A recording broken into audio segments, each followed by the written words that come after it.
आणि ते ट्रायडंटला हॉटेलला बसून त्यांचे जे भक्त मंत्री होते त्यांना बोलवून ती कामं सर्व करून घेत होते. म्हणजे शिक्षण खातं हे खरात बाबा चालवायचे. एक लक्षात घ्या की महाराष्ट्रामध्ये किंवा महाराष्ट्राच्या मंत्रिमंडळामध्ये अनेक मंत्री हे अनेक भोंदू बाबांच्या सल्ल्यानं कारभार करत आहेत. अनेक भोंदू बाबांच्या किंवा अंधश्रद्धेचा वापर करून आपला विभाग चालवत आहेत.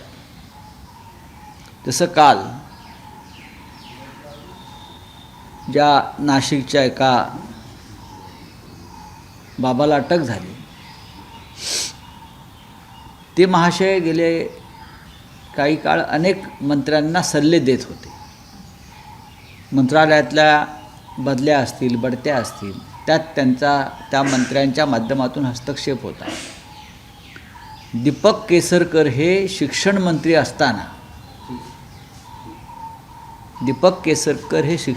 असताना शिक्षण खात्याचं अनेक महत्त्वाच्या बदल्या, बढत्या आणि इतर कामासंदर्भात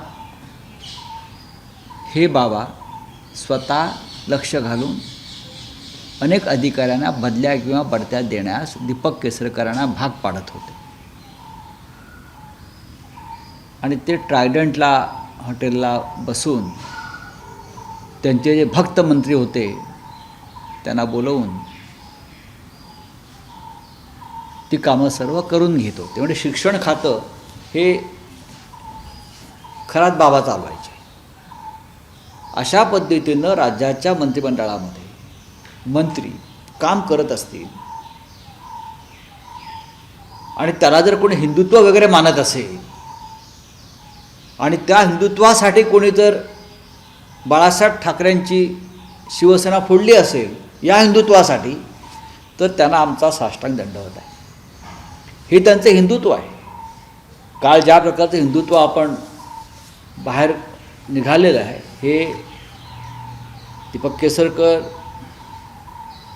एकनाथ शिंदे, विखे पाटील एकतर सगळे बाडगे आहेत. हे काल आलेले आहेत हिंदुत्वाच्या नावानं. विखे पाटील कधी हिंदुत्ववादी झाले, केसरकर कधी झाले हिंदुत्ववादी.